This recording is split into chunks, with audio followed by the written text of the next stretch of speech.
kingdom come. Thy will be done on earth as it is in heaven. Give us today our daily bread. Forgive those who trespass against us, and lead us not into temptation, but deliver us from evil. For thine is the kingdom, the power, and glory forever.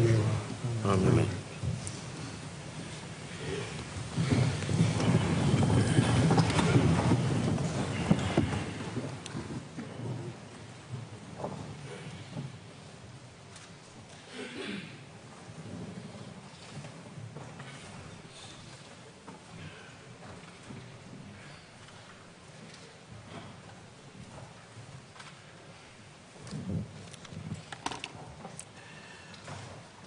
Honourable members, I have to inform the Parliament of the following deaths.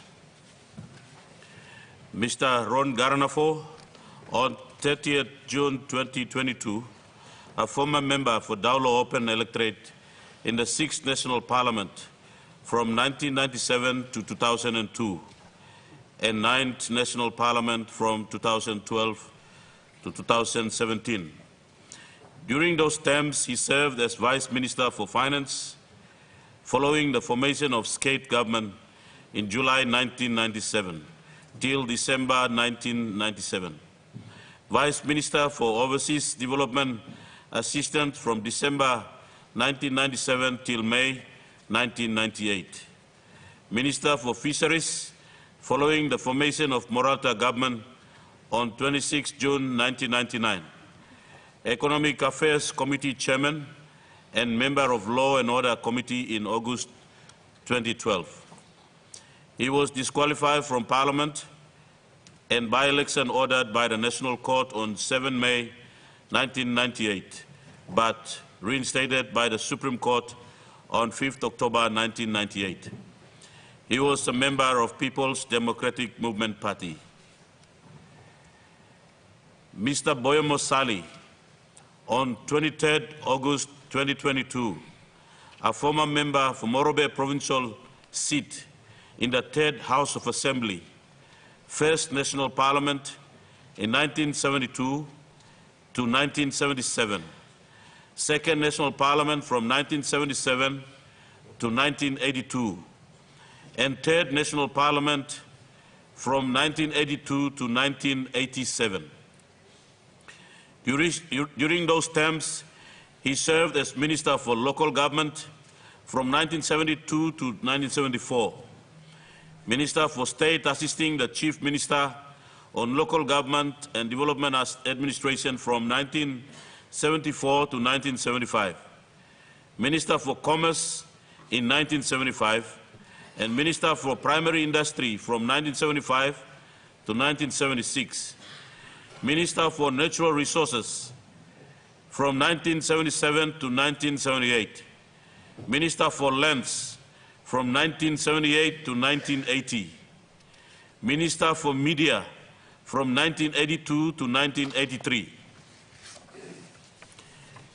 Minister for Broadcasting and Information in 1983, then Minister for Defense from 1983 to 1985. He was a member of Pangu Party. Mr. Heroa Agiwa, on 12 September 2022, a former member for Koroba Lake Kobiago Open Electorate. He was first elected to the 5th National Parliament in 1992, National General Election, and was disqualified from Parliament by the court on dispute written in November 1993. He was re-elected to the 6th National Parliament in the 1997 general election. During his term, he served as the member of Emergency and Village Development Committee, Referral Committee on Local Level Government, Chairman of Privileges Committee and Referral Committee on Administrative Services from July 1997 to March 1998, and Minister for Environment and Conservation in the Skate government from December 1997 till decommission in June 1999. He was appointed Minister for Labour and Employment, Culture and Tourism on 26 July 1999, after the installation of Morata government till September 1999, and Minister for Police from September to December 1999, then Minister for Environment and Conservation. He was Deputy Leader of United Party and announced his resignation from United Party to join PDM on 11 November 2000, but returned to the United Party rank on the 6th November 2000, following the strengthening of the party position within the Morata-Ogio government. Mr. Yimbal Aipe, on 17 September 2022, a former member for North Wagi Open Electorate in the 5th National Parliament from 1992 to 1997. He was a member of People's United Party. As a mark of respect to the memory of late honourable gentlemen, I invite all honourable members to rise in their places.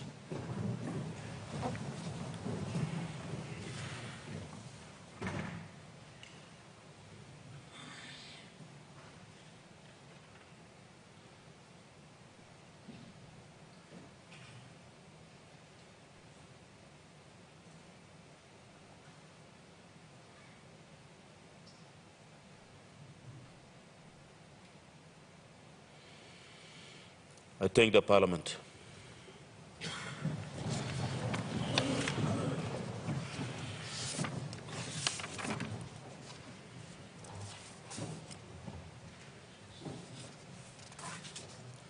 Petitions, notices.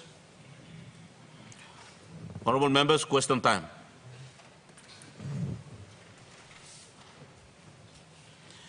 The Honourable Opposition Leader. Thank you, Mr. Acting Speaker. Mr. Acting Speaker, my question without notice is to the Prime Minister. Mr. Speaker, as this country is going through a difficult and tough time, we are beginning to see a worrying trend. Mr. Acting Speaker, the economic problems associated with prolonged rising prices of food and rising unemployment trends have now spilled over, taking a new social and human dimensions. Mr. Speaker, through you, Prime Minister, are you aware of a recent Post-Courier article reporting that women and daughters of some of our families have now gone into prostitution just to survive? Are you aware that they are blaming the high prices of food as the reason for their actions? Mr. Acting Speaker, while we acknowledge that the government is really trying its best, and we do acknowledge the government in trying to assist alleviate the burden of high food prices with the recent 3% CPI adjusted wage increase for 129,058 public servants on Alisco payroll.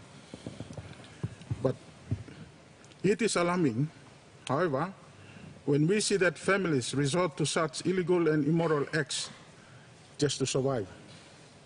And so can the Prime Minister inform this Honourable House if the government has any policy interventions to address the effects of the prolonged unemployment situation in the country and rising prices, particularly on the low-income earners, the disadvantaged, the widows and widowers, and the elderly in our society? Honourable Opposition Leader, we have a point of order.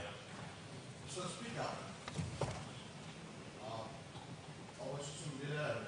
Speaker, Opposition Leader, we have departments where ministers all been allocating locating departments. Why not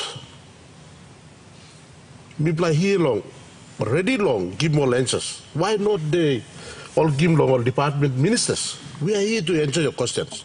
Why are you putting law general na? You try and go through law one month or so. We are here to help. We all departments need to help. Honorable. Why not you guys first speak? Put your answers right through the departments.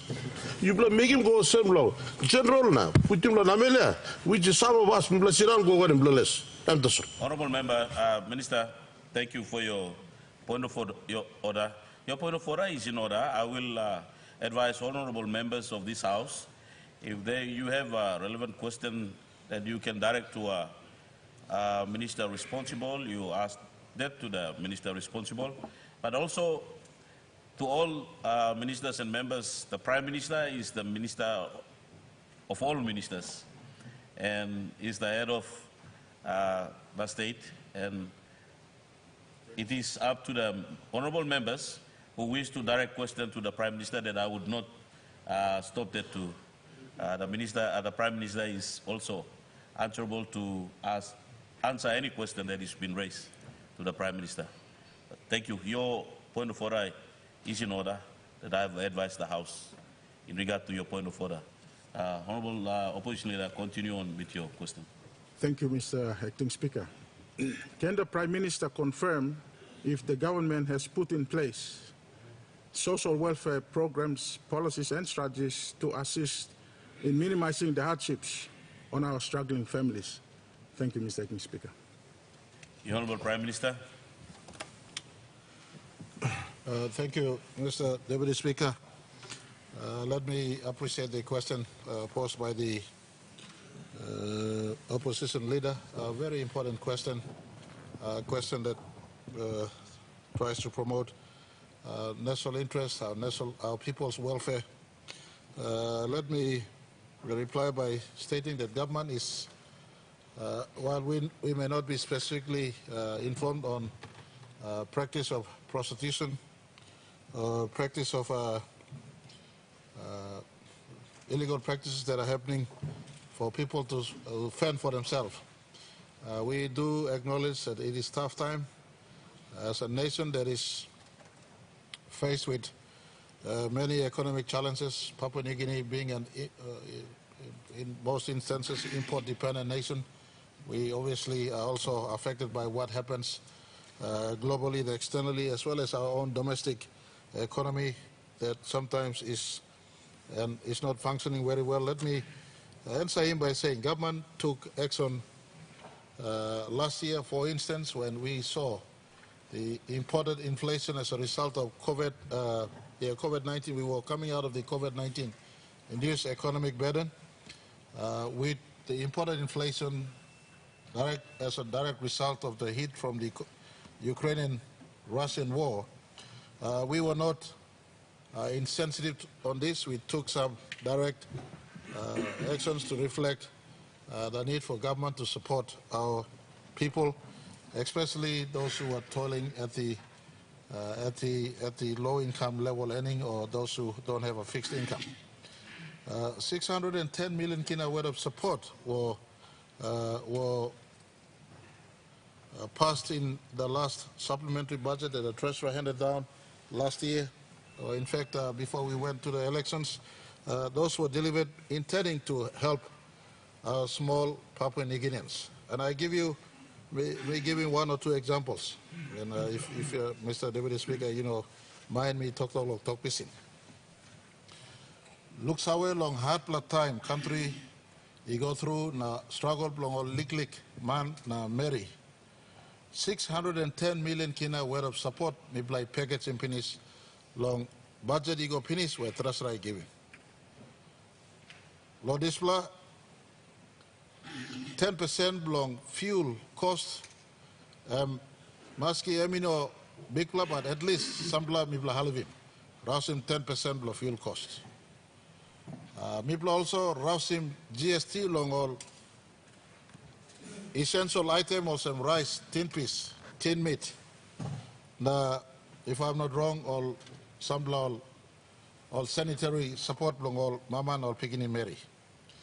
Mipla also adjusting CPI, plenty backlog public service na super fund come looking government out long office floor. Mipla operate long and all forget us and government making plenty reform.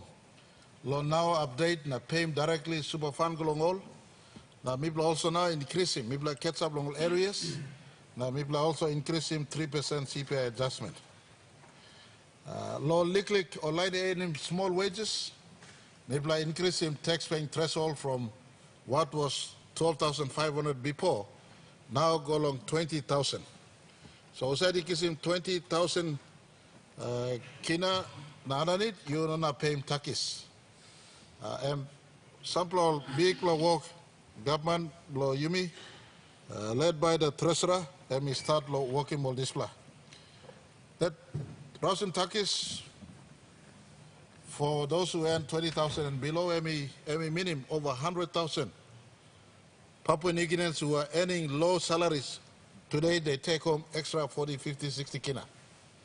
That extra 40, 50, 60 kina, they can minimum, or can buy them a little bit bigger rice bag, or one time tin fish, na cooking oil, one time rice. So you may help it more along this tough time. Mr. Deputy Speaker, I'm simply helping me by giving. But question belong opposition leader, I may good play. I may also ask him, not just today, but whenever you make him go forward.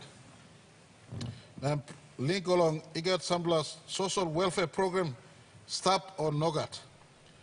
Mr. Speaker, whilst I may sound tough, and for those who've come into Port Moresby and are causing problem like what my brother, the Honorable Member for Kiruna, good enough asked yesterday. Port Moresby is not a place for the unemployed. The urban areas is not a place for the unemployed. Government is structuring the way you may deliver service in a way where money go along district, money go along province, now you may get national government program money start.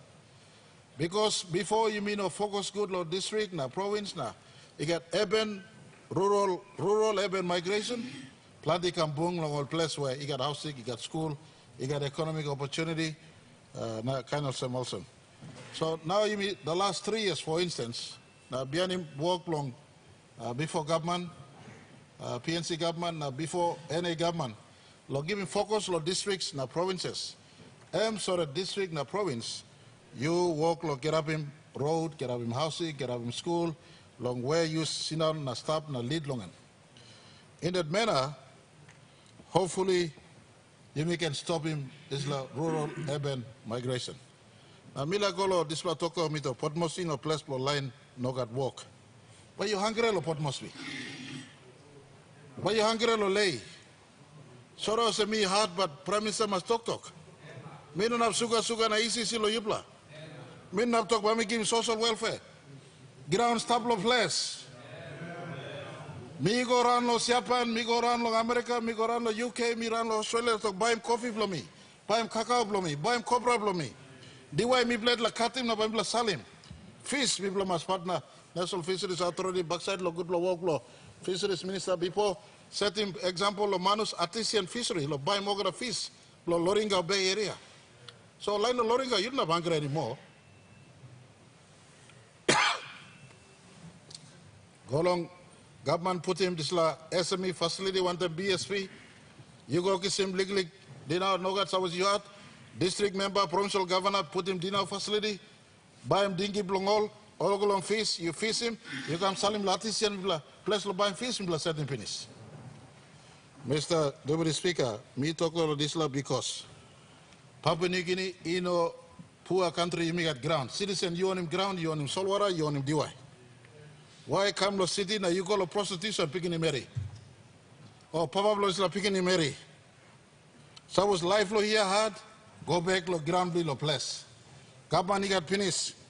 Price support long buy him coffee, so was coffee price go down, oil palm price go down, cacao price go down, vanilla price go down, our price support will kick in and we pay you at good price. Now I tell you what, Mr. Deputy Speaker, 2020 me go long Asaro. Now me talk, price of coffee, but now 6 kina and above. District by buying, all exporters you buy them 6 kina. Today price of coffee, you know 6 kina. Price of coffee, I'm in 10 kina pennies. So Papa, you stop Port Moresby, now you find him hard, now you got ground of place. 10 plus coffee bag, he can kiss him you 10,000 kina.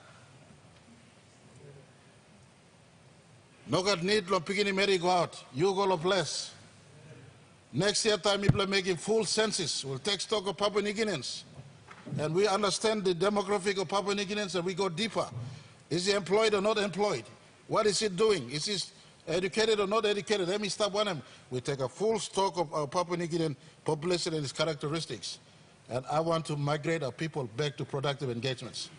You got ground finish. You know, poor man of Mary. Why stop put must be not selling beginning Mary?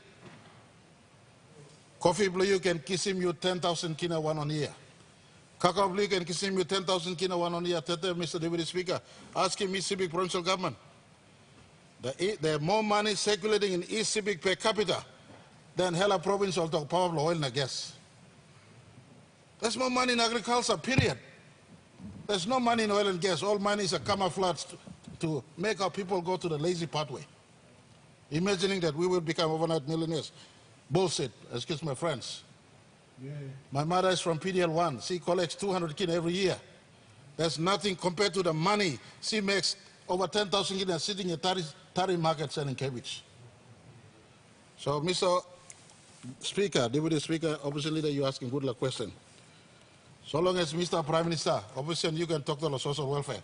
I am not here to talk about social welfare. People, you got ground finish. Go back to Bitsema. Go back to fees.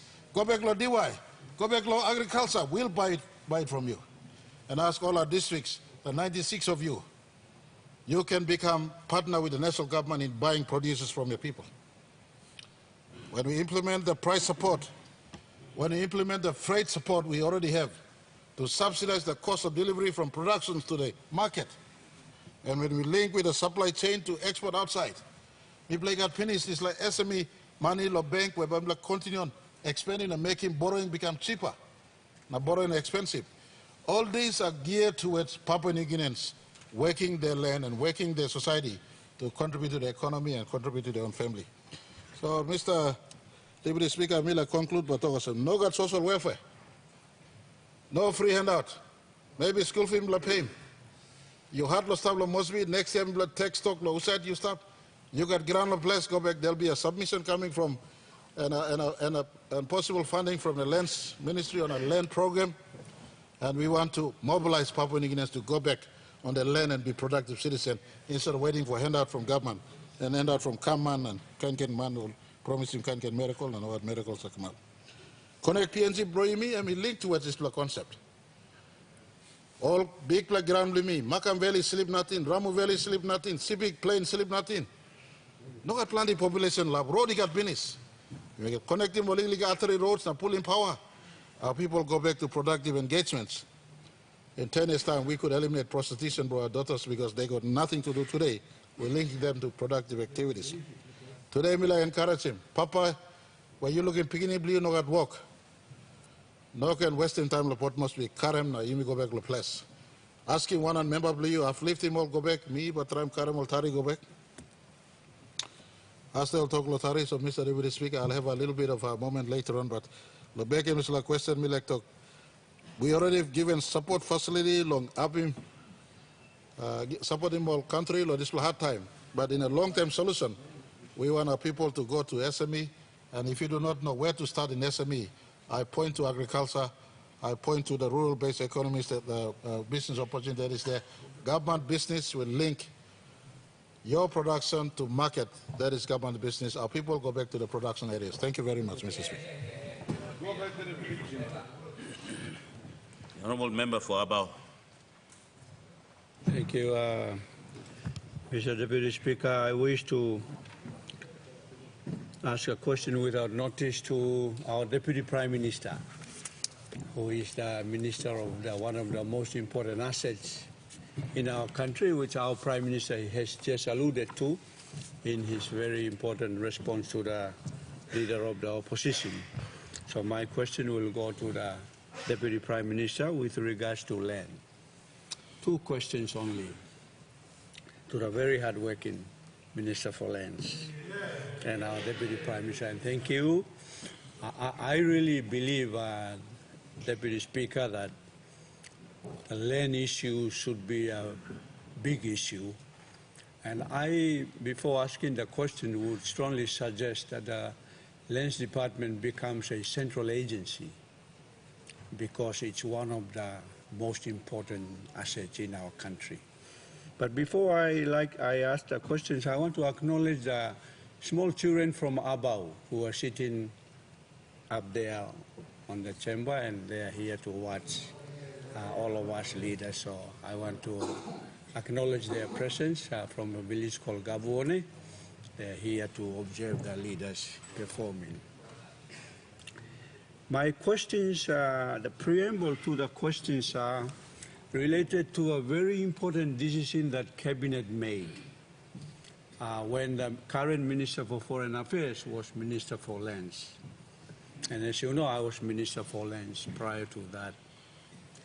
And it's an NEC decision NG 70 2019. Now it's 2002. So that very important decision was related to a focus on customary land in our country. Every development, as you and I know, hinges on land, and the Prime Minister rightly alluded to letting our people, encouraging them to go back to the land, because city have not got land. We go back. Our biggest challenge, Deputy Prime Minister, is we really have not yet sorted out the administration and management of customary land in our country. And therefore, that important decision, NG 70 2019, was directed to, bottom line, to unlock the potential that customary land has for nation building. And so my question to the Deputy Prime Minister is if he could inform the House on the progress of the work under a program called National Land Development Program Phase 2, which was the basis of that decision. It recommended 17 recommendations. And one of them, which is the basis of my question, is the development of the customary land legislation on how to administer and how to manage land. The initial efforts that I made while I was Lands Minister, one of them was voluntary registration of customary land. The land summit that the Foreign Minister did when he was Lands Minister was relook at that structure, and this decision provided for that opportunity. So if the Honourable Deputy Prime Minister could inform the Honourable House on the progress of the National Land Development Phase 2, on the instructions given from that decision on progressing the issues of customary land. When could that please provide the report, and also when could we have this bill to be presented on the floor of Parliament? Because I believe that this will empower our landowners big time. The second question is related to a nearby issue, and that is our people around Port Moresby City, particularly the landowners of the city, their land is disappearing very, very fast. For example, the Tauranga Valley, Gereka, a lot of that land is already so-called purchased. But under Section 132 of the Land Act, that section says customary land must never be sold. However, it hasn't got the teeth on the penalties. When a customary landowner from, say, Pari lends a portion or so-called sells a portion of land in Tauranga or Gereka, the law really should not recognize that that transaction is a sale of customary land. And so my second question, Deputy Prime Minister, is with the NLDP2 program, would we be in a position to clean the mess up at the Tauranga Valley and Gereka, now heading up to Sogeri and going towards Rea Rea, so-called people have bought a piece of customary land in the name of sale, and they have signed certain agreements, but we believe that it's not for sale. Could we clean that up under the National Land Development Program Phase 2? And I believe that the customary land legislation that was directed by that decision that I quoted would be the answer. And, Deputy Speaker, if this term of Parliament can solve the issue of customary land, I think it's a great gift when we enter our 50th anniversary in 2025. Thank you, Deputy Speaker. The Honourable Minister for Lands and Deputy Prime Minister. Thank you, Deputy Speaker. I'd like to Deputy say... Prime Minister, other member standing, you.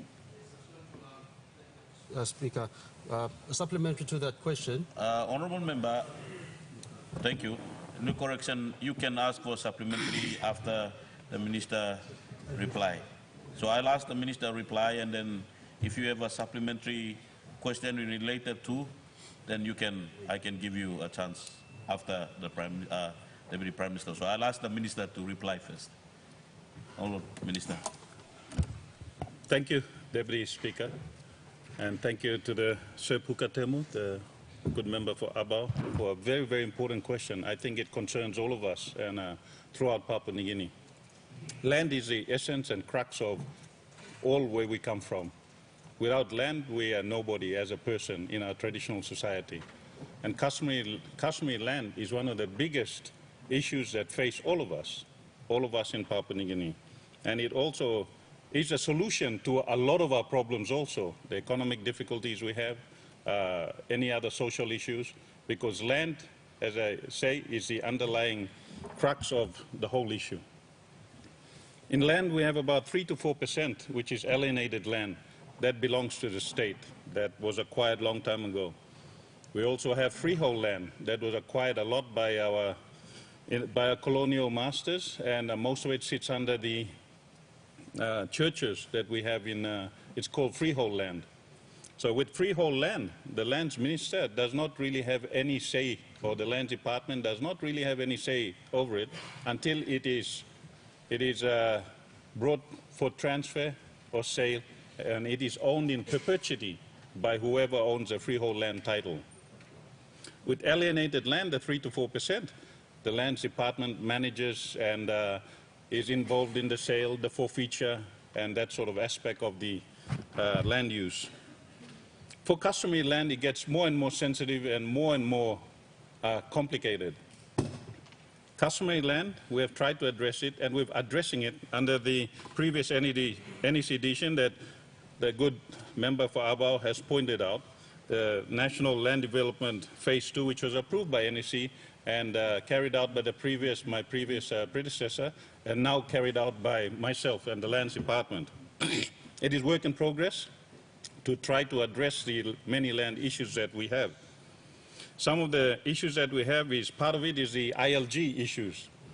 A lot of the ILG issues, which was started to address the customary land issues, has now been misused. A lot of our ILGs in our rural areas, also educated people or people who go past Lodisla or clan Bliumi, have taken that issue, they have become officials, and they have taken custody of all clan use, no salimos and private ground. And that remains a problem that underlines a lot of the ILG issues.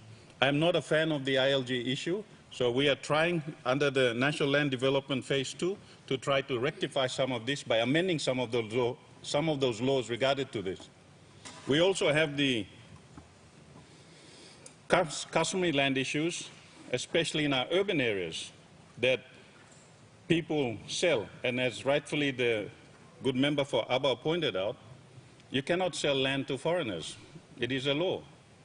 But at the same time, let me point it out to everyone, including landowners, that as a Minister for Lands or the Lands Department, we don't own that land. Get on and miplan own him. Get on and ground blow you, Papa, Mama, blow this ground, the clan leaders.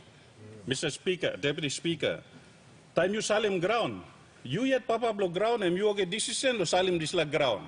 Now, why you all him government get responsible, it's the problem you put him long. So all get all papa block ground, other all urban centers. Once you sell him ground, you must realize you do it with your own conscience. No can sell him ground belong you lo 5 kina na 10 kina.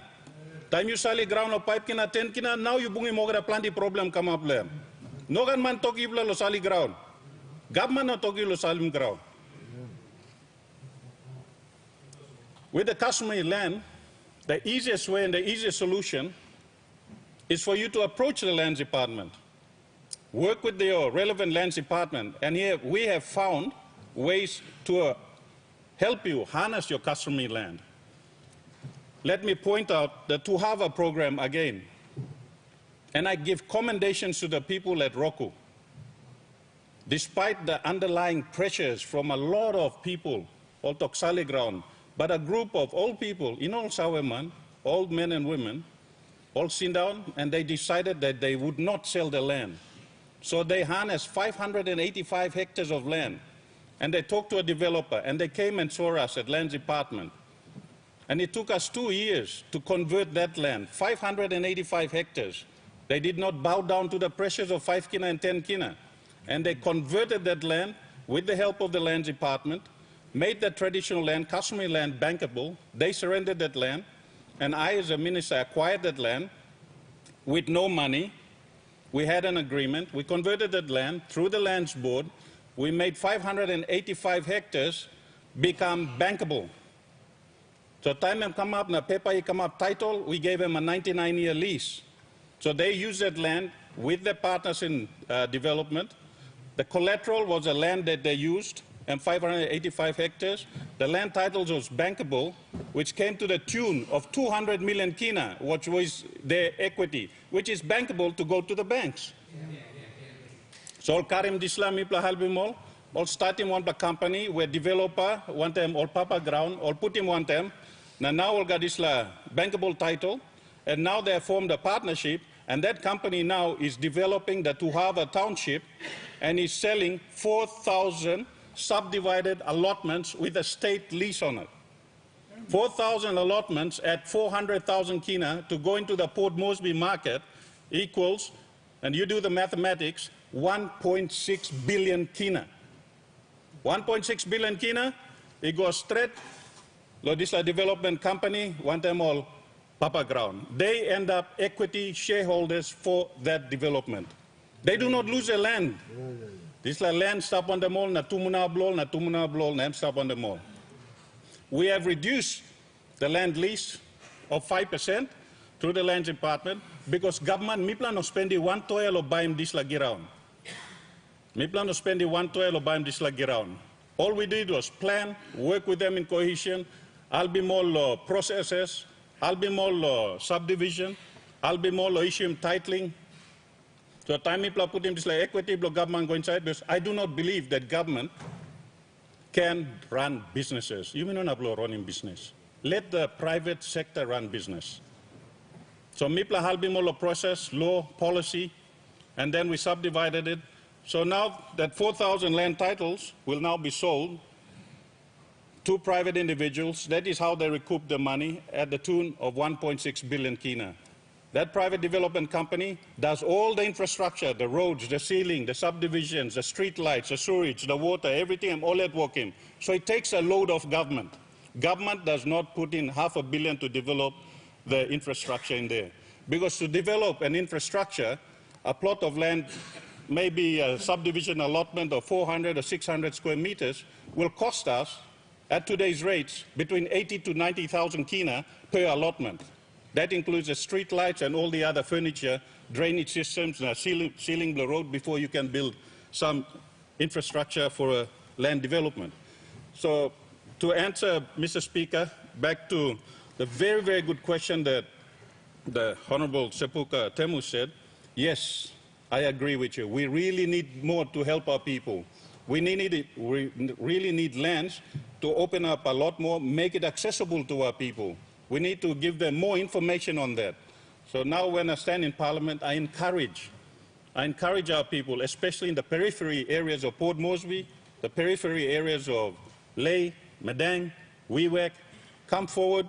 We will set up a proper office inside the Lands Department to assist you so that you can harness the wealth you have, which is your own land. So you do not lose it in Tumuna Blue, na Pigini Blue, behind, you know, not losing for life. Now you misalim all ground go lo block inside lo place lo mitu lo lay. Or Papa ground, or Salim ground lo block lo 5,000 kina, 10,000 kina. They've lost it for life. They've lost it for life. And let me also point out that when you say Kashmir land cannot be owned by foreigners, yes, that is true. And the law states specifically that you cannot send land to that. But I, as a minister and the Lands Department, cannot control if one plaman salim ground lo na plaman lo like blame. Tamol salim ono na kam tok salomi. Because ground me no control him lo Kashmir land. But moving forward, under the National Land Development Program, we are moving to address that so that the model that we use at Tuhava can be successfully used all over Papua New Guinea. And we are moving in that way today. The Tuhava project that we used was used under existing laws, under the Section 10 of the Lands Act that MIPLA used in existing laws. Now MIPLA put him this law. But we'll fine-tune those existing laws. And Parliament, in this session of Parliament next year, when we have all the amendments done for a lot of our land laws, which are a bit outdated, a bit colonial, we need to change it a little bit, including ownership of land in our urban centers. A lot of it we are losing everywhere. So you mix in this Kamlo Parliament, and then Parliament will be able to assist, amend some of those laws to protect our people and help them harness their wealth inside our cities and urban areas. The other program that we are also doing on, as alluded by the Prime Minister earlier, is that for next year's budget, we are looking at putting 100 to 200 million kina to acquire land on the periphery of our cities so that we can use it to develop some of our areas. Like Tari, for example, if we can buy another 100 hectares or 1,000 hectares on the periphery of Tari, so that we can develop commercial areas, industrial factories, so that Taris do not need to move down to Port Moresby. They can stay there, work there. The same with Goilala, the same with WOW. And I've been in talks with the member for WOW to develop the WOW township to make it more accessible that we can harness and have commercial factories, grape growing, and all kinds of them. The more we have in our rural areas, then we try to control the rural-urban drift. It's work in progress, and I can assure our good member for Abao that we will be working on that and continue the good work that you have started and the previous Minister Tachenko has started, the Honorable Tachenko has started. And I promise that we will move that and try to create more value for our land moving forward. That's for question one. Question two, oh, I think I've addressed that already. Under the Section 132, yes, I confirm we cannot sell Kashmir land to foreigners. And when we say foreigners, let us bring it into context also. That means the Kashmir lands of Motu Koitabu cannot be sold to another person, cannot be sold to a Morobian, cannot be sold to a guy from Medang or Sipik or Wabek or Kainosam. That also means that in the context of the law. So this is Section 132, meaning people who are from that area alone. Anyone who's outside from the clan or respective area is considered a foreigner. Law, Napla province or Kainosam, but na baim too. It is actually illegal under the laws of Papua New Guinea now. So big plus something, Mila Toksawel or Papa ground. And I like to reiterate this. The problems you have brought upon by the sale of land, then you play it. The Honorable Minister and Honorable Deputy Prime Minister, I understand the reply that you give to a question is very important for our nation on matter of issue. We are in the question time session. We still have other members who wish to ask questions. So I would ask you to make your replies. Final comments. Thank you, Mr. Deputy Speaker. I'll make my final comments. Just a bit of advice to our landowners. Please come and see the Lands Department. Please knock and sali customary ground because I'm your silent future. Blood tumuna na pingni bli na bayi bringing problem lo you yet. Please wana me imploring you bla. I got way blo fix this last up. Come approach us at the Lands Department and the respective members. If you have issues in your electorates, na Kainosam, come look at me, na try and sort him out. Make sure our people don't sell their land cheaply for the rest of their lives. Thank you very much, Deputy Speaker. Thank you, the good member for Abao. Honourable members, I think I have reserved a supplementary question for member for Hiri, so I'll ask him to ask your supplementary question. Thank you, Acting Speaker, for this privilege to raise this supplementary question.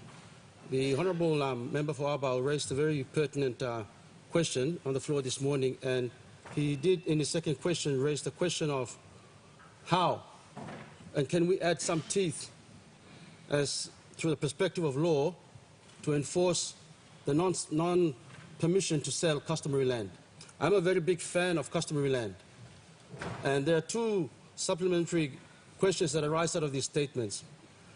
On Sunday, if I may, as a bit of background, on Sunday afternoon, I'm heading to a meeting, and I see people walking around in the streets of Port Moresby with bow and arrows and access and weapons openly in general public.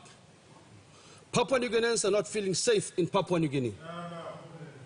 And if Papua New Guineans are not feeling safe in Papua New Guinea, then how do we expect foreigners and investors to feel safe in Port Moresby? Customary land is absolutely fundamental, and we must add teeth.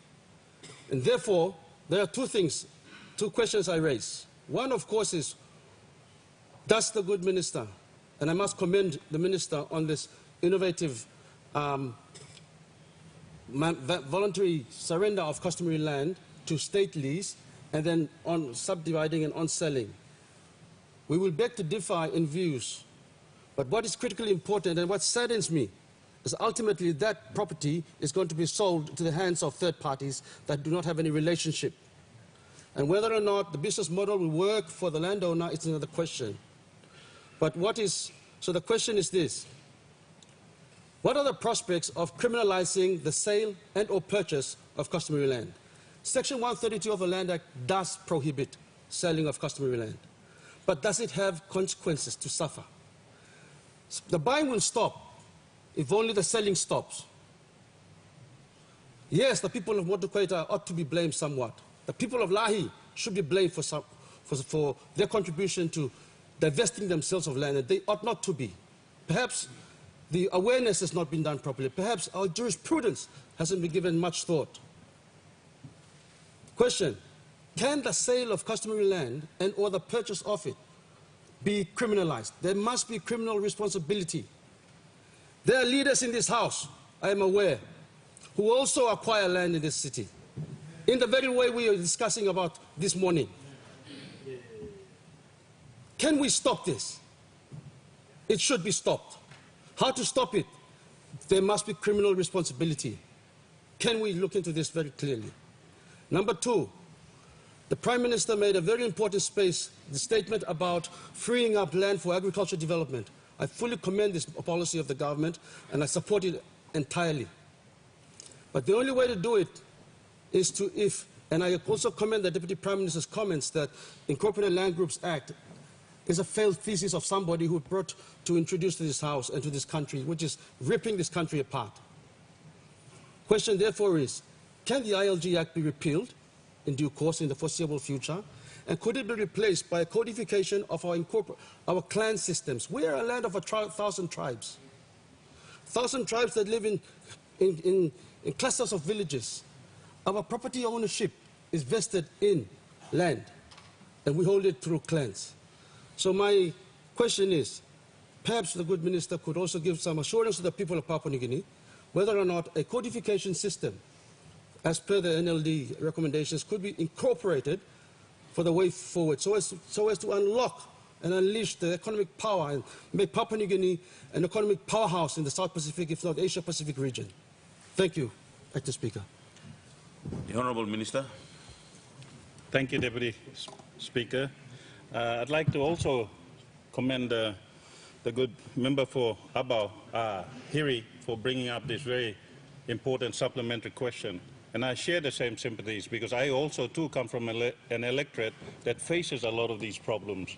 So it is in my own interest that I ensure that we try to rectify this, especially in our urban areas. And as I pointed out earlier, land, all of us sitting here own land. And land is a sense of everything that we breathe, everything that we aspire to be. So it is a very important question, and we need to fix it. As I explained earlier, the ILG system, we are looking at it under the National Land Development Phase 2 to look at either amending it or abolishing it completely, with a view to look at alternatives so that we can be able to ensure that our people's rights are not taken away by a few unscrupulous individuals. And I would like to assure the good member for Abao that please, as previously discussed, please find a time. We will sit down and with the good member for Abao, the governor for NCDC, Hiri, and Kairakua, also in Ley myself, so that we can try to look at working together to harness and see ways forward that we can sort out our land, very many land issues that we face today in Papua New Guinea. And with your background, I'm certain it will be quite handy to have your advice. The Section 132 of the Kashmir Land Act, as you rightfully pointed out, is by law. You cannot sell Kashmir land. That is law. And as you rightfully pointed out, there is no teeth against prevention of that. I also would like to point out that when someone in a village somewhere sells his land, he doesn't let the lands minister or the lands officers know when he does the transaction. It's a transaction between two parties, and it is nearly impossible for the lands minister or the lands department to find out where the sale transaction is coming from, how it is being done, who signs it, because there is no letters or requirement that is brought before the lands department. That is why it's a very, very grey issue that needs to be rectified under the National Land Development Phase 2, which we are looking at amending at the moment. So let me assure the good member for Hiri, yes, we are working on it. Yes, we are working on, and I agree with him, yes, we are working on ensuring that it is given teeth so that we are able to look at ways to stop this land sale happening. But I should not stop there. It's not just about the sales. It's about making the lands department more accessible, more awareness to our people, making it more accessible so that the ordinary person in a village knows that if I go to this office, I will be handled properly, I will be dealt with properly, and I will be able to have access to rectify my land issues. So concur with all your good comments, and I can assure the good member for Hiri that yes, we have taken it up under the National Land Development Phase 2. And National Land Development Phase 2, it's not just Land Department. It's the Attorney General's office, it's a planning office, it is all associated departments that are working together to fix this problem regarding our land in PNG, including unharnessing Kashmir land for agricultural purpose, as is the vision of this government. Thank you very much. Thank you, Member for you. The Honourable Member for Kundiawa Gemogol. Thank you, Honourable Deputy Speaker, for recognizing the people of Kundiawa Gembog. My question is directed to the State Enterprise Minister. Honourable Speaker, I must commend the Maraperoso government for securing a 51% deal in the renegotiated Pogra mine. Now the government is also looking at negotiating a better deal for the Wafi Golpu project. I also commend the government under the leadership of our Honourable Prime Minister.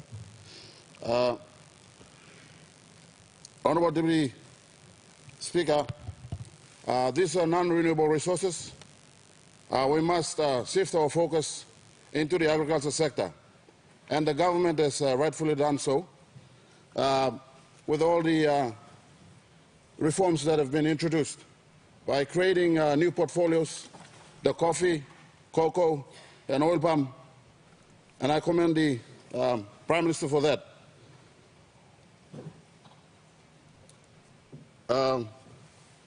Mr. Speaker, my question to the SOE Minister is related to the much talked about proposed Kumul agriculture back then. What is the status of the Kumul agriculture?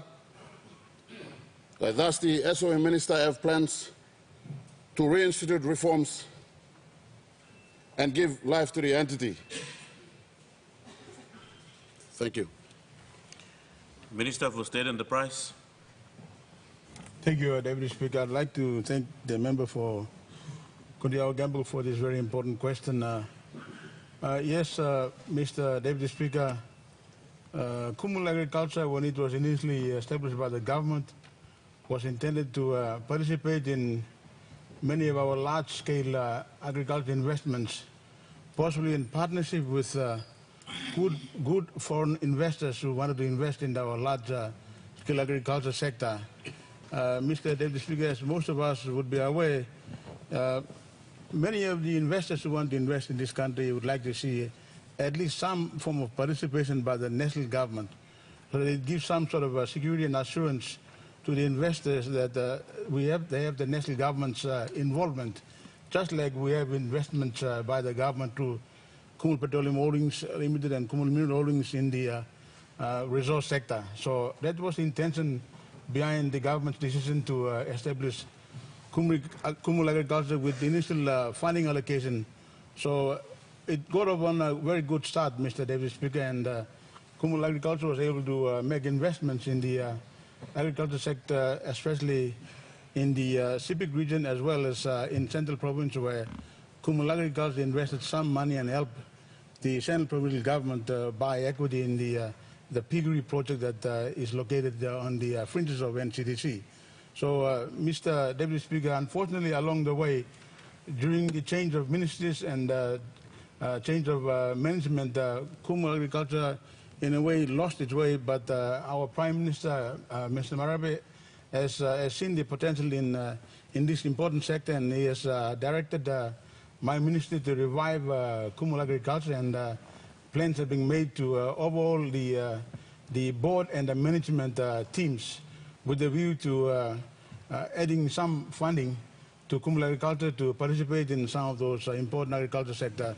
We still need to do a lot in, for instance, the copra industry, the coffee industry, and other areas. So Kumul Agriculture is meant to be a commercial investment arm of the national government. So, and I can assure the good member that we have good plans. What we're trying to do is to restructure now the current management and look at reviewing the membership of the board of Kumul Agriculture, and then see if we can allocate funding so that Kumul Agriculture does what it was intended to do. So yes, we have plans to take that company forward. Thank you, Mr. Deputy Speaker. Honourable members, our question time has lapsed.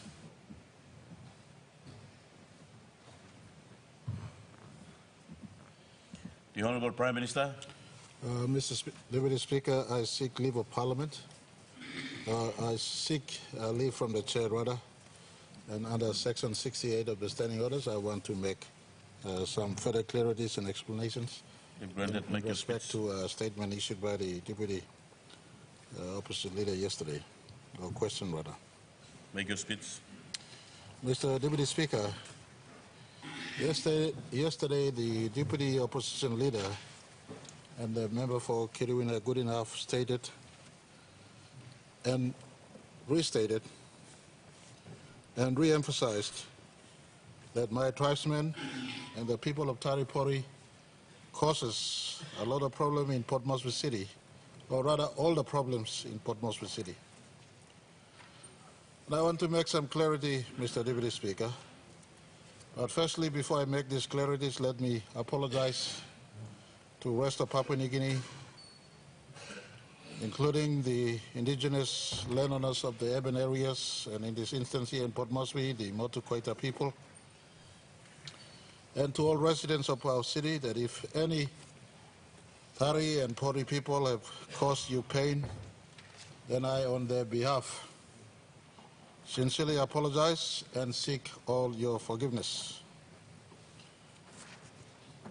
However, not all problems in this city and other parts of our country are caused by my people of Tari and Pori.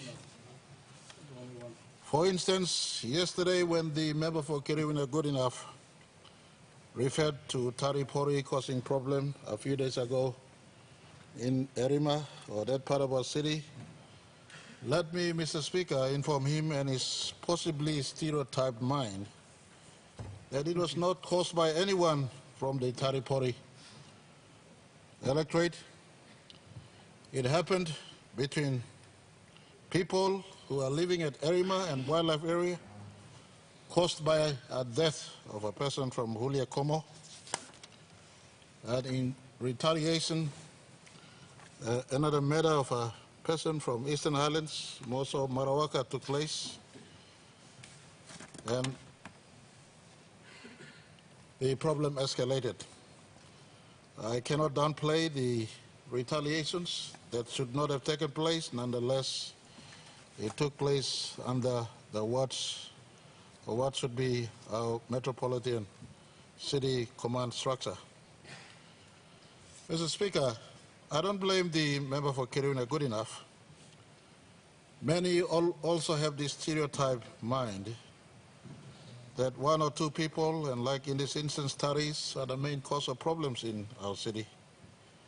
Not too long ago, we saw when bush knife wielding criminals were chasing others in the margins of the count center at Sir John Guy Stadium. Everyone thought it was Taris causing the problem. Later, to find out it was people from some other place. By then, Tari were already labeled that they were the one wielding bush knives. Mr. Speaker, I want to ask those who have this sort of stereotype mindset to come to my house in Boroko. I've been living there for the last 11 years. Or my house in Tari. I don't have my people in Taripori sitting at my gates with letters asking for free handouts. People from my electorate are economic contributors. They work and fetch for themselves. However small the work may be, whether it's a casual labor job or sitting on the market selling, they fend for themselves and they are economic contributors.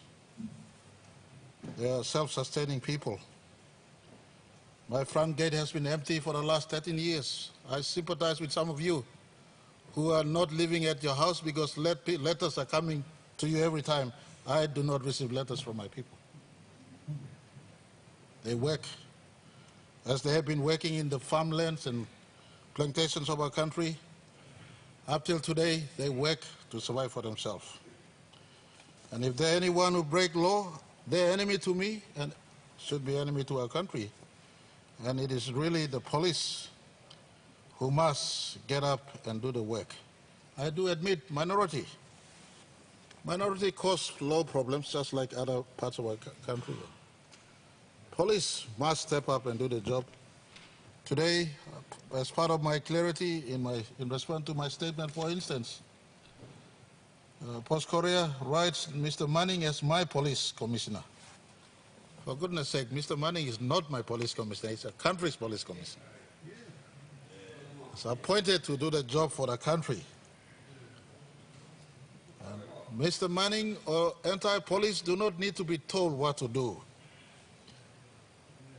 It is their job 24 hours a day within the resource envelope we have given them, including, in the first instance, them being paid from the public purse to do a job as policemen or policewomen. They should be the one,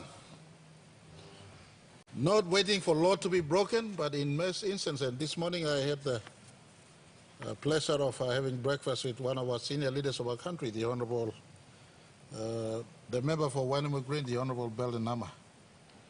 He was making reference to police must get out there before the law breaks. By now, we should have 47 years of intelligence in our police system to know which are hotspots for what sort of crime, and their presence to stop law from being broken. Example, what happened in Erima. Erima is known as a marijuana peddling spot in our city. The Prime Minister do not need to tell the Metropolitan Commander, or the Minister do not need to tell the Metropolitan Commander. They should be there already, searching drug peddlers, getting warrants, going to house. Mr. Speaker, the issue of law and order is a big issue before us, Tari or not. And I just want to ask all of us to, as national leaders, refrain from branding one or two places as lawbreakers. You look at a Tari man standing here talking to you. I don't drink beer. I don't lose temper. I forgive some of you are here and are there 100 times to continue to give you your DSIP? That's a Tari man in nature. Let's not be stereotyped. Let us respect each other. In this parliament, we're not Papua New Guinea. In this parliament, we're not New Guinea Islands or Momase or Highlands or Papua. We are one people, one country. Lawbreakers, name them by them breaking law. There is no person called Tari that exists. There is a person called James John Peter exists. Police, pick that person, lock him up. And I just want to advise us, leaders must encourage unity and not divisive. Leaders must speak love and care and not hatred. But police, you deal with the offender using the full force of law. This is nation building and not nation destruction. And I just want to conclude again, if there are any person in our country hurt by Tari and Pori citizens, I do sincerely apologize. But I just want to say in the upside, majority of my citizens, over 90%, are not dependents. They are not liabilities. They work and fetch for themselves from the smallest work to the biggest work. Thank you, Mr. Speaker.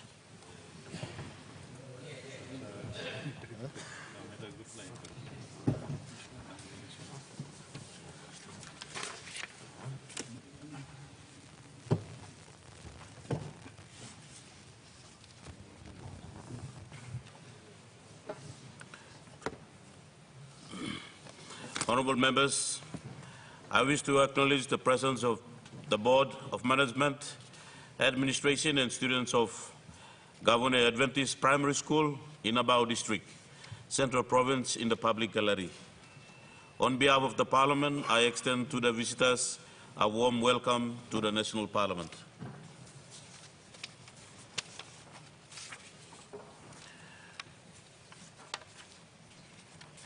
Honourable members, to all chairmen and members of parliamentary committees, Section 7 of Permanent Parliamentary Committee Act states that before entering on the duties of his office or sitting at a meeting of committee, every member of the committee shall make a subscribe and declaration in the form of specified in Schedule 1.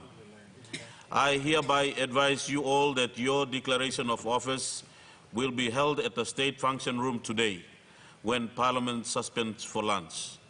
All committee chairmen and members of parliamentary committees appointed by Parliament on 2nd September 2022 are therefore asked to attend. I understand you all have been already informed.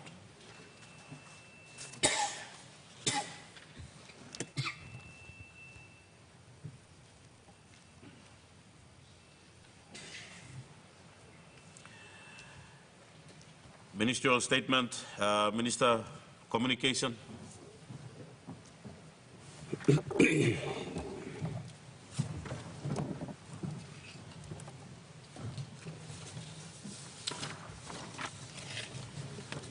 Thank you, Deputy Speaker.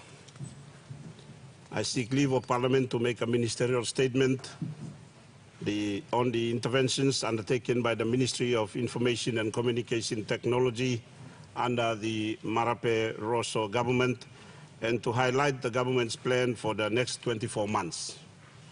Mr.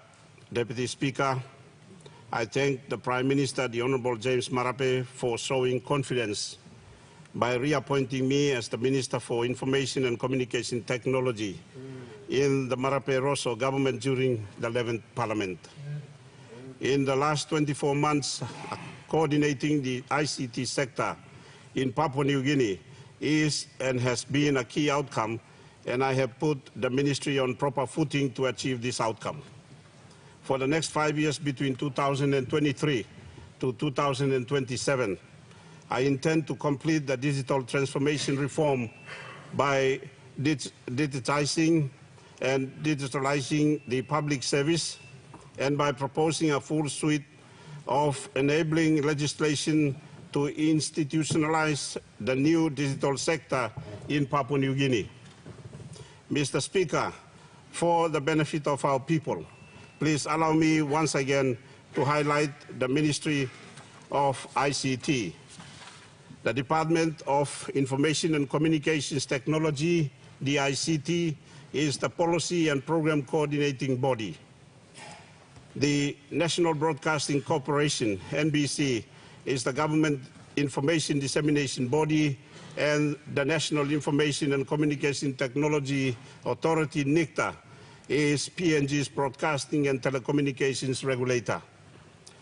The following acts of parliament give meaning to the functions of the three agencies, and they include Digital Government Act 2022, Broadcasting Corporation Act, Chapter 149, and National Information and Communication Technology Act 2009.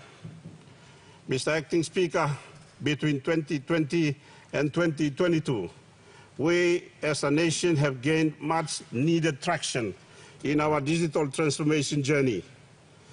This is reflected through the following three key milestone policy documents. A, endorsement of the PNG Digital Transformation Policy in August 2020. B, enactment of the Digital Government Act 2022 in April 2022, and upcoming approval of the draft Digital Government Plan 2023 to 2027.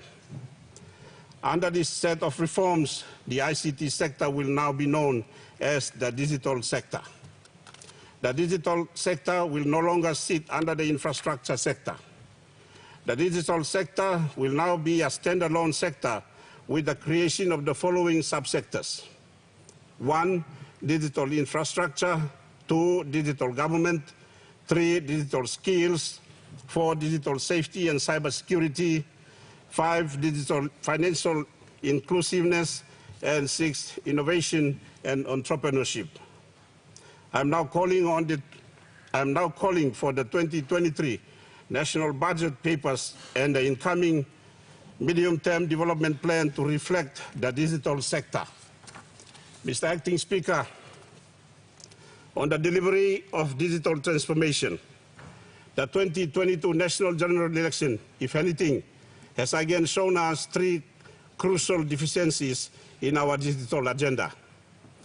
One is our data collection is not coordinated in a digitalized manner. 2, most of our processes are not fully digitalized. And 3, our systems are not fully integrated. Through you, Mr. Acting Speaker, Deputy Speaker, I am pleased to inform the floor of this Parliament that the Department of ICT, as required under Section 10 of the Digital Government Act, has developed the Maiden Digital Government Plan 2023 to 2027. This plan now provides a sequenced approach for streamlining, planning, coordinating, developing, and implementing digital services, digital infrastructure, digital skills, and all other aspects of digital government at the national, provincial, and local levels of government administration. Mr. Deputy Speaker, on the issue of critical digital infrastructure, we recall that on Sunday, 11th September 2022, the nation experienced a 7.6 magnitude earthquake. This natural event affected the operations of the Dataco Kumul submarine cable network, or the KSCN, express link between Port Moresby and Medang, and the PPC-1 cable between Medang and Sydney.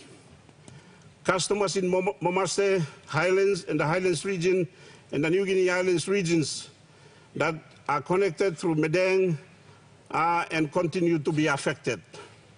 The voice, internet, and private link circuits have been routed via Port Moresby and prioritized over the limited satellite links. Dataco is the custodian of much of our state-owned critical infrastructure, digital infrastructure. I understand that my colleague, the Minister for State Enterprises and Public Investments, is carefully monitoring efforts by Dataco to get these cables up and running at full capacity again. Our telecommunications market is built on an open market model. Learning from these experiences, my ministry is currently reviewing the National ICT Act of 2009 to ensure competition is effectively strengthened at the wholesale level. Mr. Deputy Speaker, in the area of universal access, this government is continuing its focus on the completion of universal coverage across this country. The Universal Access Policy 2022, the Universal Access Strategic Plan 2023 to 2027, the National Broadband Plan 2030, and the Digital Government Plan are the government's tools for addressing the connectivity gap. Honourable members of this House will also be aware of a new retail operator, Vodafone PNG, in the PNG mobile telco market. Our efforts to introduce competition in the retail space has effectively pushed fourth generation of 4G national penetration from 60% to 80% national coverage and continuing, and provided options for our people. Within the next 2 years, we expect competition to push connectivity towards 85% national coverage. Mr. Acting Speaker, on a global and regional presence, I attended the Asia-Pacific Regional Internet Governance Forum and the Asia-Pacific Network Information Center 54 in Singapore from the 11th to the 15th September last month with my colleague Minister for Internal Security, the Honourable Peter Chamalili Jr. I also had the privilege of fulfilling our government's obligation by attending the United Nations International Telecommunication Union, or ITU, Plenipotentiary Conference in Bucharest, Romania, from the 24th to the 28th of September this year. During my attendance at both the IGF in Singapore and the ITU Plenipotentiary Conference in Romania, I delivered keynote addresses, attended ministerial roundtable discussions, and initiated dialogue with strategic partners. Some of the highlights and outcomes are as follows. 1. Ministry of ICT dialogue with EPNIC and EPNIC Foundation covering internet development and capacity building. Following discussions with EPNIC and EPNIC Foundation, EPNIC and the Department of ICT has a memorandum of understanding with the Office of State Solicitor awaiting legal clearance. The MOU covers workforce upskilling in the areas of internet development, computer emergency response team, domain name service or DNS, and other related areas. 2. The ITU Plenipotentiary Conference 2022, my ministry initiated dialogue on the sidelines of the International Telecommunication Union Plenipotentiary Conference 2022 in Bucharest, Romania, with other Pacific Island states, including Solomon Islands, Vanuatu, Samoa, and Fiji. During our meeting, Pacific Island nations reaffirmed concerns of our collective ICT voice not being heard at a global level, and the consensus was to hold an official roundtable discussion to consolidate our views and agree on how best we could strengthen our voice at a global level. Papua New Guinea has been nominated as the interim secretariat for this initiative, and a regional meeting and a Pacific ICT Minister Summit has been scheduled for early 2023. Thirdly, the Ministry of ICT with the Ministry of Internal Security have initiated dialogue with regional leader Singapore through its government technology agency GovTech for capacity building in areas of digital identification, citizen-centric digital services, and cybercrime. 4. Meeting with ITU Secretary General-elect Doreen Bogdan Martin. A meeting with the ITU Secretary General-elect Doreen Bogdan Martin took place, including representatives of the United States government. During this meeting, the United States government committed to funding a cyber capacity building program to support Papua New Guinea's digital transformation agenda. The capacity building program covers cybersecurity, digital transformation, legal matters pertaining to cryptocurrency, digital inclusion, and data privacy. This capacity building has been welcomed by my ministry as it aligns with our efforts to deliver on both the Digital Government Act of 2022 and the Digital Government Plan 2023 to 2027. Mr. Deputy Speaker, on cyber issues, the ministry has been working closely with the PNG Ministry of Internal Security to ensure we heighten our working relationship with social media platform companies. We are in constant dialogue, especially with the Meta, formerly known as Facebook, Regional Public Policy Team. We want areas of concern such as misinformation, cyber safety, and literacy to be moderated so that they meet Papua New Guinea's development agenda. As part of our cyber efforts, the National Cyber Coordination Center, N3C, is one such intervention where a single technology platform at PNG's National Cybersecurity Center, NCSC, is being used, and various national functions such as cybercrime, censorship, defense can leverage and better national coordinate monitoring and incident response. Our National Cybersecurity Center was established under the Digital Government Act of 2022. It is a coordinating center that provides cybersecurity services for the whole of government. It requires additional resourcing so that we can upgrade it to a full-scale cybersecurity operational center in order for it to perform all critical tasks consistent with international best practice. Similar working models are being successfully run in other jurisdictions such as India, Australia, and the United Kingdom. The ministry is assessing electronic safety, e-safety, technology options, and the necessary policy and legislative framework so that we can institutionalize and better coordinate our cyber safety and cybercrime efforts.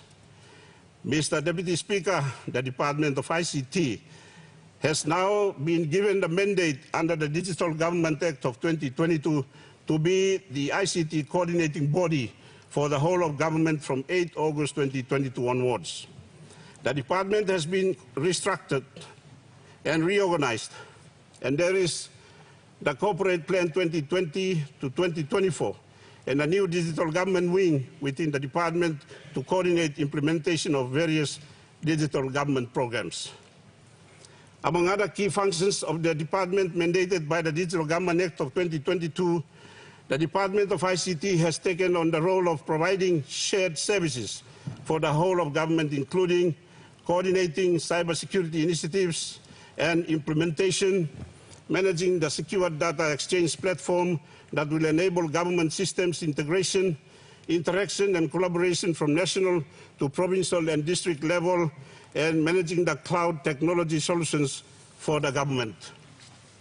Mr. Acting Speaker, in the area of broadcasting, the National Broadcasting Corporation, NBC, is experiencing its own transformational journey, and this includes the NBC launching its 5-year corporate plan on the 19th of April 2022, which focuses on expanding information services through partnerships with other provinces, and implementation of the NBC analog to digital A2D project, and revival of the NBC and Australian Broadcasting ABC partnership, amongst other initiatives.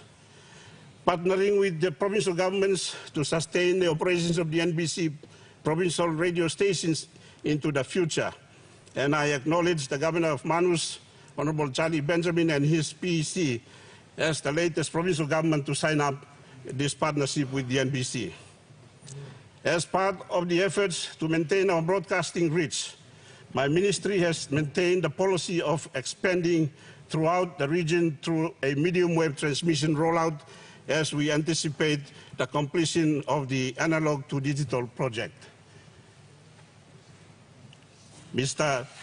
Deputy Speaker, we learned at the ITU Plenipotentiary Conference in Bucharest, Romania, that Papua New Guinea is the first Pacific Island nation to initiate the digital transformation agenda through our Digital Transformation Policy 2020, the Digital Government Act 2022, and the Draft Digital Government Plan of 2023 to 2027.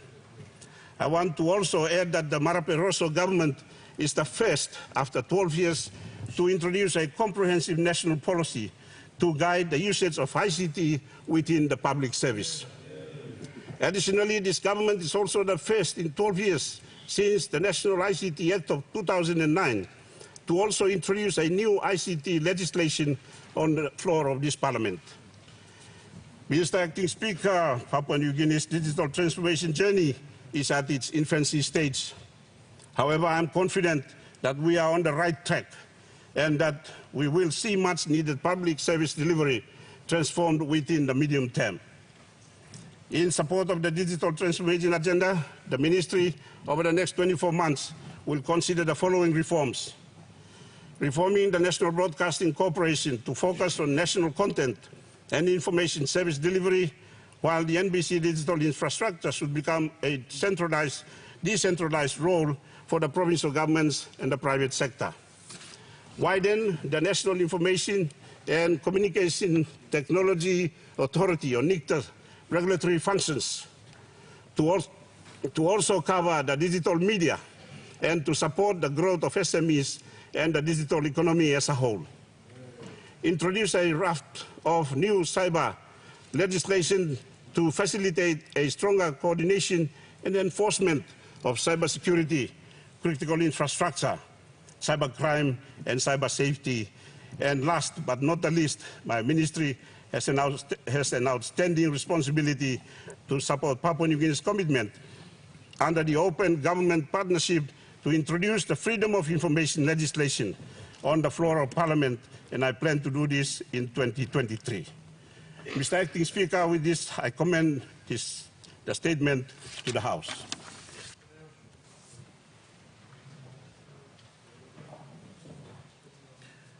The Honourable Prime Minister.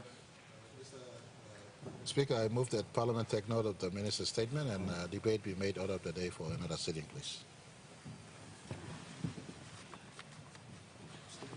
The question is that the motion be agreed to. Those in favour say aye. Aye. Those against say no. Ayes have it. Minister for Works. Mr. Speaker, I move that the Parliament do now adjourn to 10 a.m. tomorrow. Oh, sorry. I move that the Parliament take note of the paper. My statement. No. The motion you have already taken on the adjournment of Parliament to tomorrow. No.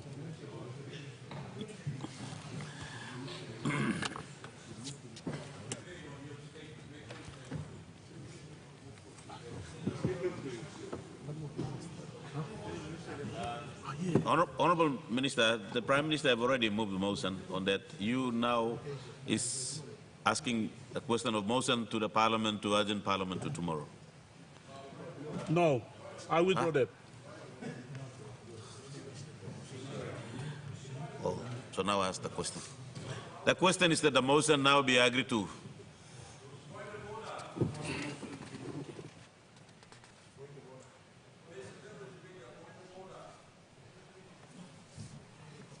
Clerk. I'll seek your point of order, Governor. Yeah, point of order, I must say. Minister, walking mistake lo tang bloem. Have you made a mistake? I'm like a moving motion, maybe in reading motion, like moving motion, a statement blown by Kamlo floor, because on the program blown now, one statement and minister by making this minister. Okay, also the meeting was making a mistake lo tang blong em. Also I like him, you allow him long withdraw him this la motion blong. As in him you go long meeting you go tomorrow 10 o'clock. And we must keep up him this la motion and like debate na way to stop.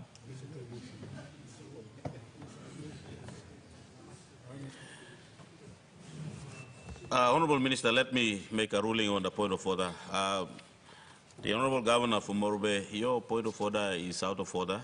The question raised by the Minister is to adjourn Parliament to tomorrow.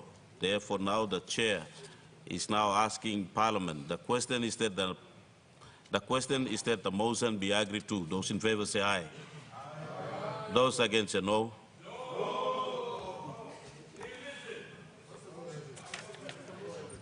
Ayes have it. Honourable members, I now adjourn Parliament to tomorrow 10 o'clock a.m.